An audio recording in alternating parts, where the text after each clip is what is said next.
Breaking news into the newsroom today. A teenager was shot in the neck around 1:30 this afternoon. Our Carlos Stevens is live at Columbus Road and Brentwood Avenue, where deputies say it all went down. Carlos?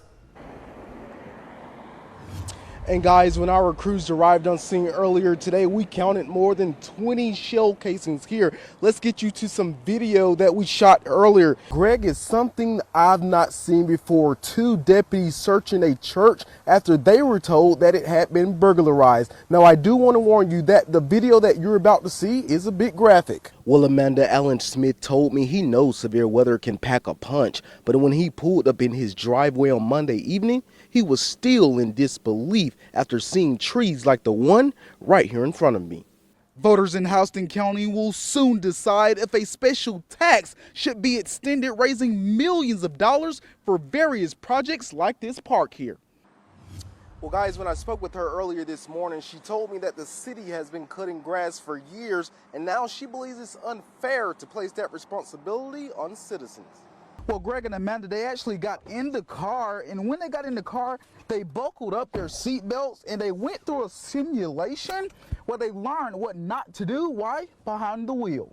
Now, a lot of noise right here behind us now, and looks like Dudley is getting ready to take on North Carolina, and they will need to move past North Carolina in order to win that World Series. So, Eric, looks like perfect weather for a game tonight. Yeah, going to be hot, going to be humid, and they're going to need the perfect conditions. It's tough to beat a team twice, and they beat North Carolina on Sunday. So hopefully they can do it again. They're the visitors tonight, so they'll get the first crack at it. I think they'll win.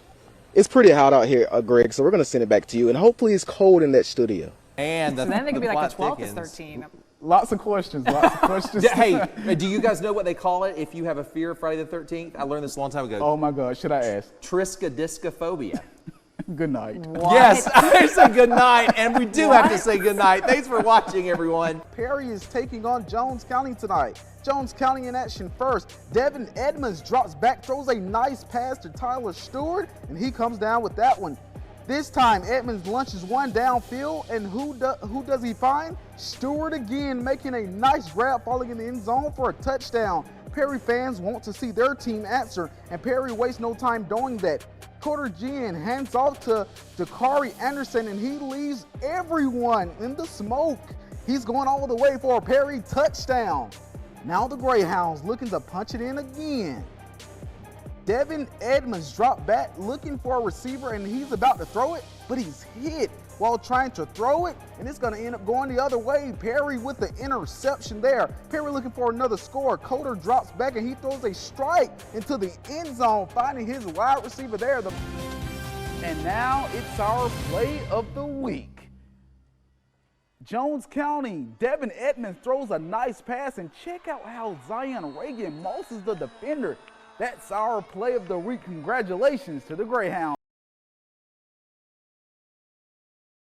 The world says final goodbyes to the former First Lady. We're taking a look at how the former First Lady made a difference in her hometown, the small town of Plains. WGXA's Carlos Stevens has been in Plains all day today, learning more about the work of the former First Lady at a historic site in Plains. Carlos? Well, guys, it's no secret that the former president and his wife loved making a difference across the world. In fact, I learned today that them making a difference started right here in Plains. Just were such a part of helping people, and that's their legacy. Part of that legacy is at the Plains Historic Inn. It dates back to the early 1900s. It's a place the Carters called home from time to time. Ellen Harris is the manager there. She recalled the Carters' vision, and you guessed it, it involved helping people. They wanted people, when they came to Plains, to have a place to stay and to shop, because there's no hotels or anything here in Plains. So the Carters went to work. They decided on 7 rooms, and each room is decorated in a different decade from the 1920s to the 1980s. That's because President Carter was born in 1924 and came home from the White House in 1980. Harris says former President Carter helped structure some of the rooms and even helped with the stairway going up to the inn. Meanwhile, Ms. Carter went to Texas and handpicked all the furniture from several warehouses. Each room is not a hotel room. It's a unique decorated room. It has like the bedroom, and then it has a seating area, of course the private bath. Harris says the Carters would often come to the inn and share in moments with everyone. But Harris says their foundation was built in the right place. Somebody asked him one time, what makes y'all have such a good marriage? And he said that every night they would read the Bible together. And even if he was out of town or she was out of town, they would call each other and they would read the Bible over the phone to each other. But there are some things that Harris says will stick with her from Mrs. Carter. Her smile, her love for everybody, and her love for Mr. Jimmy. Now, right now, a motorcade is on the way from Atlanta following today's tribute in Atlanta.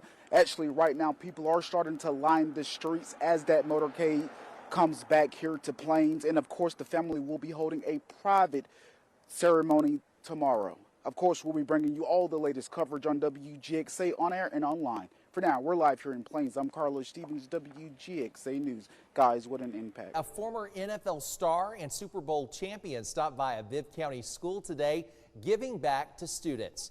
Carlos Stevens joins us live from the school with more on the visit and how he poured back into students. Carlos. Well, Greg, Malcolm Mitchell started a youth literacy program back in 2016, and he continued that literacy program right here at Rosa Taylor Elementary School in Macon today. Excitement filled the Rosa Taylor Elementary School gym today. Former NFL star Malcolm Mitchell, along with other school leaders, put on a magic show Wednesday and read to students.